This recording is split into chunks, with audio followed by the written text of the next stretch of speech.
Hi, you're watching Reddit Confessions. There were 7 of us at the cafe table, but only 6 of us mattered. I watched her laugh. No, glow, while he recited some painfully average story about his trip to Austin. He used words like synergy and vibes. She ate it up like gospel. Her coffee sat untouched. So did mine. So did I. The worst part? I wasn't some stranger tagging along.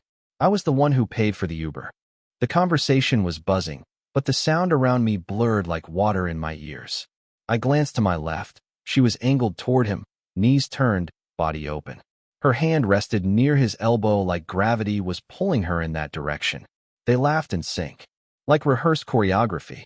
I said something about our anniversary coming up. Nobody heard it. No, she heard it. She just didn't acknowledge it. Then came the joke. His joke. Something about their boss, I think. I don't even remember it because I was still finishing a sentence when she tilted her head back and laughed like she'd just been gifted oxygen. She touched his wrist lightly. My jaw clenched. The barista brought more napkins. No one noticed that I hadn't spoken in 10 minutes. She looked through me when I reached for her hand, like I was blocking her view. So I stood up. No announcement. Just one chair scraping back across the tile. She didn't flinch. Not even a glance. I walked out of that cafe feeling like someone had erased me from a picture I was supposed to be in. And I told myself I wouldn't go back. But the truth is, that was only the beginning of everything unraveling. The door hadn't even closed behind me when I realized I'd left my phone on the table. But I didn't turn back. I told myself, if she notices, she'll call. If she doesn't, maybe that tells me everything. I walked 2 blocks, sat on a bench outside a pet store, and just stared at the sky like it might offer answers. It didn't. Half an hour passed. No call. No message. Nothing. So I went back. Not because I wanted to. Because I needed to know if I had imagined the whole thing. Maybe I was overreacting. Maybe it was just coffee and I was spiraling. Maybe. I stepped inside and froze. They were still there. Laughing. My seat had been filled by someone else. My coffee mug was gone. And so was she. But Braxton was still there. Alone. He spotted me instantly. Raised an eyebrow like he wasn't sure whether to smirk or pretend not to recognize me. Hey, Curtis, right? He said. His voice didn't have the same warmth it had when she was around. Mallory just stepped out. Said she wasn't feeling well. I didn't respond. I just turned around and walked straight out. Outside, I scanned the street. That's when I saw her. Across the road. Standing in the shadow of a brick wall. Talking. On her phone. Her hand was on her hip. She wasn't crying. She wasn't stressed. She was smiling. I ducked behind a parked car like a coward. Like a child playing hide-and-seek in a game I never agreed to. I listened. I know, right? She said into the phone. I didn't expect him to actually leave. It was just coffee. God, he's so dramatic. She laughed. Not the laugh she gives me when I say something stupid, but harmless. It was sharp. Free. Anyway, he'll come crawling back. He always does. Poor thing. Poor thing. I didn't go home that night. I didn't answer her texts the next morning. And that's when she showed up to my work, wearing guilt like perfume and pretending she didn't understand what had gone wrong. But I had heard enough. And what came next, it wasn't crawling. It was the beginning of something she never saw coming.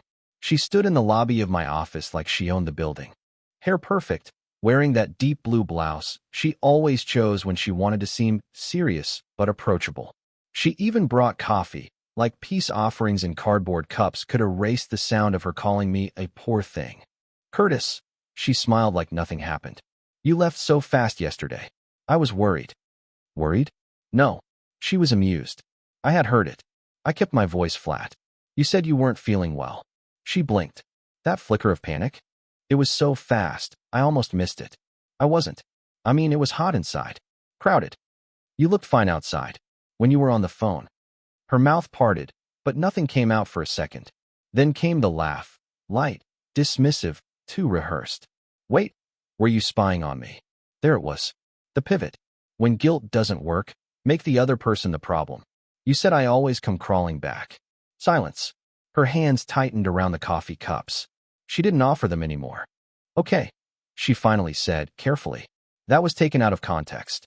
I didn't take anything. I just heard it. She sighed. Like I was being the difficult one. Kurt, I was talking to Brielle. She's been on my case about how I treat you. I just said that so she'd get off my back. That's a weird way to defend me. She stepped closer, lowering her voice. You know I care about you. I was just overwhelmed. Overwhelmed. That word she uses when she's over me. I looked at her and suddenly realized she wasn't afraid I was gone.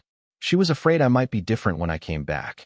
Because the old Curtis would have apologized by now, would have begged to make things work, would have doubted himself, rewound every second, wondering if he was the problem. But I didn't do that. I just said, I need space. And for the first time in years, she didn't know what to say. So she left. But that night, I got a message from someone I barely knew, one of her coworkers. It was just 5 words. You should know the truth. I stared at the message for a full minute. It came from someone named Kendra. Her name rang a faint bell. I think she worked in the finance department, a quiet girl with a nervous smile who barely spoke at the holiday party.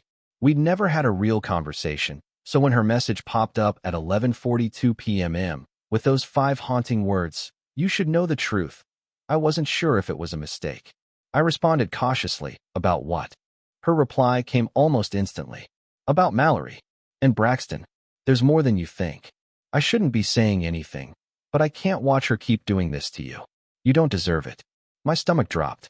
I knew something had been off for months, but I hadn't let myself go there. I had chalked it up to stress, distance, little things that stack up quietly until you're sleeping on opposite sides of the bed like strangers. I typed, "What exactly are you saying?" No reply. Not that night. I lay awake until 4 a.m., every second punctuated by the hum of silence from my phone. By morning, I had almost convinced myself it was a prank or a jealous coworker stirring drama. But just as I was heading into work, another message came. Check the company's Slack. Look at the project channel from last month. Specifically the day of the client offsite. Scroll to the video uploads. Watch the second one. I didn't even wait to get to my desk. I sat in my car, opened the app, and did exactly what she said. It took 30 seconds to find it. It was a short video, just under a minute, posted by a team lead recapping their off-site dinner. It was supposed to be a fun memory of the marketing group singing karaoke and goofing off. But in the background of that clip, through the blurry lens of someone else's phone, you could clearly see Mallory and Braxton at the end of the bar, sitting way too close. He whispered something. She laughed, leaned in, and kissed his cheek. Then she looked around quickly and kissed him again. Not on the cheek. Not quick. And not like it was the first time. I must have watched that 30-second clip at least 20 times. Not because I wanted to, but because part of me still didn't believe my own eyes. My brain kept whispering. Maybe it wasn't what it looked like. Maybe it was a weird angle. Maybe it was a friendly kiss. Maybe. But no. I zoomed in until the pixels blurred. Her hand was on the back of his neck. His thumb stroked her thigh like they had done this before, like it was routine. Comfortable. Secret. I sat in the parking lot of my office for 45 minutes, engine off, fingers trembling. Not angry. Not even hurt. Just hollow. Like the part of me that believed in us had gone out for air and never came back. When I finally went inside, I felt like everyone could see through me. Like they knew. That's the thing about betrayal. You feel exposed, even if no one says a word. People smiled. Asked if I'd had my morning coffee. I nodded and lied. I couldn't even taste air, let alone espresso. Around noon, Mallory texted me. Mallory, thinking about you. Let's have dinner tonight. I'll cook. Your favorite. Her favorite trick. Comfort food to smooth over the sharp edges of her conscience. I didn't respond. I forwarded the video to myself. Then deleted it. Then panicked and emailed it to a private folder, as if I needed to preserve the evidence before someone reached through my screen and wiped it clean. Around 5 p.m., Kendra messaged me again. Did you watch it? Yes, I typed. I did. There's more. You just don't know it yet. I asked her what that meant, but she said she couldn't say more over chat. Too risky, she wrote. Risky? Why was telling me about my own wife's betrayal risky? I left work early. Walked home instead of driving. I needed the air, even if it felt like breathing through wet cotton. When I got to our apartment, I stood outside the door for 5 full minutes, listening. She was humming inside, cooking, like nothing happened. I opened the door slowly, stepped inside. She smiled like a woman with nothing to hide. But she was about to discover that pretending everything was fine only works, until someone stops pretending with you. Dinner was lemon rosemary chicken, my so-called favorite, though I'd quietly grown tired of it years ago. The table was set with candles and our good plates, the ones we only used when company came over or when she wanted to feel like we were in control of our lives. She kissed my cheek when I walked in. I didn't flinch. I didn't return it. That alone should have told her something had shifted. But she was too busy humming. I sat down, fork in hand, food untouched. She filled the silence with soft questions. How was work? Did I see the email from my sister? Had I checked the mail? I gave short answers. One-word replies. Then I said it. Did anything happen at the off-site? She paused mid-cut. The dinner, she asked, too quickly. You mean the client thing? Yeah, I said. That one. She shrugged, too casual. Not really. We had wine. Played some games. You know how it goes. I watched her blink. Once. Then twice. A third time. That third one was slower. Like her eyes were trying to decide whether they should open again. I leaned forward. Did you kiss Braxton? Silence. She froze, knife hovering above the chicken like she had forgotten what it was for. Then she laughed, not because it was funny, but because her brain pulled the emergency lever marked deflection. Wow, that's what this is about, she said, feigning disbelief. Did Kendra tell you that? My heart sank, because she'd just told on herself. I never said Kendra's name. She realized it too. Her mouth opened, then shut. Her cheeks flushed, not red with shame, but white with panic. I saw the video, I said, voice calm, almost cold. The one on Slack. Her hands dropped to her lap. The room grew thick with the smell of rosemary and lies. Then she whispered, it wasn't serious. It was a stupid mistake. I nodded slowly. How long has it been going on? She looked up at me, eyes wet, voice small. 3 months. And just like that, my world, already cracked, quietly split down the middle. 3 months, she said again, as if repeating it would soften the edges. Her voice was trembling now, but it wasn't regret I heard. It was fear of what I might do next. Not in some dramatic, table-flipping way. No, Mallory feared something worse, silence. I stood up slowly and walked to the window. Outside, the streetlights painted long shadows across our neighborhood. The same street where we used to take walks after dinner, talk about vacations we never took, and laugh at nothing in particular. Now those shadows felt like reminders of everything I didn't know was happening while I thought we were fine. She followed me. Curtis, I swear, it didn't mean anything. It started after that weekend you canceled the cabin trip. I felt disconnected. There it was. The blame twist. She couldn't just admit it. She needed to tether it to something I did. The irony was, I canceled that trip because I had the flu. I could barely breathe, let alone drive. But apparently, that was enough of a gap for someone like Braxton to slide into. I turned to her. Was it just kissing? She hesitated. That second of silence was all I needed. Curtis. No, I said flatly. Please, just answer the question. She bit her lip, then nodded. Yes, she said quietly. It happened once. In a hotel. After the team retreat. Once. That's what I'm telling you. That's what you're telling me. I didn't say anything after that.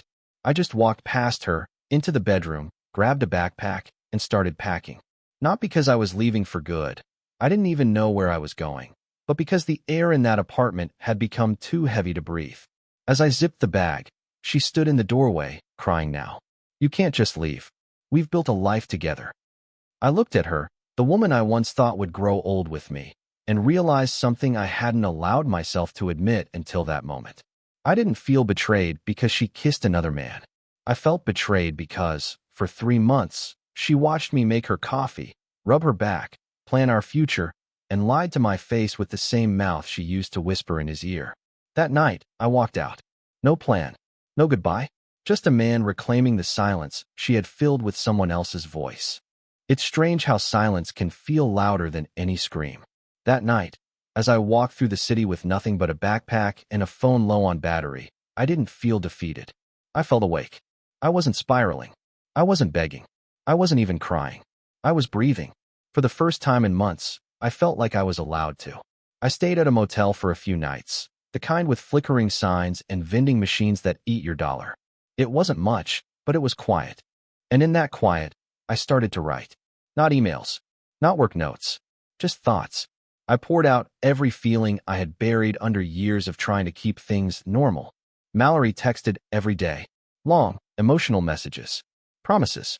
Apologies. Threats. Regrets. But she never once asked me what I needed. That told me everything I had left to learn. Kendra reached out again. She told me she was proud of me. Said she'd seen too many people stay quiet just to keep the peace. You did what most people are too afraid to do, she wrote. You chose yourself. That message hit hard. I didn't go back. Instead, I moved into a small studio apartment across town. It's barely big enough to turn around in, but every inch of it is mine. I got a plant. I started running again. I even joined a trivia night at a bookstore cafe. Last week, my team won second place. We named ourselves the Leftovers. Fitting. Mallory eventually stopped texting. I heard she transferred to a different department. Maybe she's doing fine. Maybe not. But that's no longer my responsibility to carry. I'm not saying everything's perfect. Some nights still ache. Some songs still sting. But now, when I wake up, the air feels lighter. The mirror reflects someone who isn't trying so hard to be enough for someone else. Because finally, I'm learning to be enough for myself. Thank you for watching this story on Reddit Confessions. Now it's your turn. Tell us in the comments. Have you ever stayed silent just to avoid losing someone, only to lose yourself instead? And remember, sometimes, walking away isn't the end of the story. It's the start of finally being heard. Don't forget to subscribe for more stories like this, only on Reddit Confessions.